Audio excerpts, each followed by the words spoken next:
के साइज की होती है। जो ब्लैडर है, ब्लैडर के नीचे एक ग्रंथि होती है जिसको हम प्रोस्टेट बोलते हैं, और उसको उसके बीचों बीच पेशाब की नली अंदर जाती है।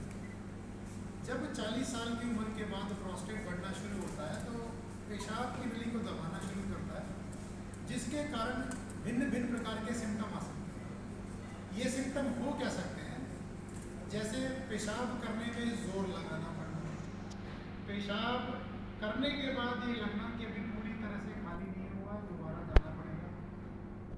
पेशाब के लिए बार बार जाना, 2 घंटे से कम रोक पाना पेशाब, रात में बार बार उठना, या पेशाब का प्रेशर इतनी जोर से लगे कि बाथरूम पहुंचने में दिक्कत आए, या बाथरूम पहुंचने से पहले यूरिन लीक हो जाए।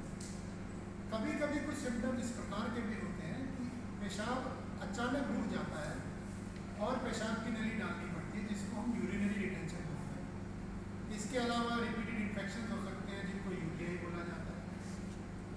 कुछ लोगों में पेशाब में खून भी आता है, जो भी एक इसका लक्षण हो सकता है। ये भिन्न प्रकार के सिम्टम सारे प्रोस्टेट के हो सकते हैं। 40 साल के बाद प्रोस्टेट की ग्रंथि को बढ़ना है, बट इसकी बढ़ने की स्पीड सभी पुरुषों में होती है अलग अलग।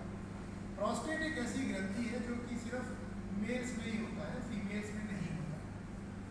तो जब ये प्रोस्टेट बढ़ता है तो कुछ पुरुषों में सिम्टम्स आएंगे, जैसे मैंने जिक्र किया पेशाब में। पेशाब में किसी भी तरह की दिक्कत आ रही है तो वो प्रोस्टेट का भी लक्षण हो सकता है। अगर ये सारे लक्षण आते हैं तो हम ये जानना चाहते हैं कि प्रोस्टेट की जो ग्रंथि है वो कितनी बड़ी हुई है। उसके लिए एक अल्ट्रासाउंड कराया जाता है। साथ में एक पीएसए का टेस्ट होता है जो हमें बताता है कि प्रोस्टेट में कैंसर का शक है। इसके अलावा एक यूरिन फ्लो का टेस्ट करके हम ये जानना चाहते हैं कि जब पुरुष पेशाब कर रहा है तो कितनी दिक्कत ये प्रोस्टेट की ग्रंथि उसको दे रही है। इन तीनों टेस्ट के आधार पे प्लस एक फिजिकल एग्जामिनेशन करके, प्रोस्टेट का साइज असेस करके, जिसको हम पर रेक्टल एग्जामिनेशन बोलते हैं, उससे हम ये समझ पाते हैं कि क्या प्रॉब्लम दे रहा है प्रोस्टेट। जिनको ये तकलीफें आ रही हैं उनमें से 70% पुरुष होंगे जो दवाइयों से ठीक हो जाएंगे, लेकिन 30% पुरुष ऐसे होते हैं जिनमें दवाइयाँ असर नहीं करती।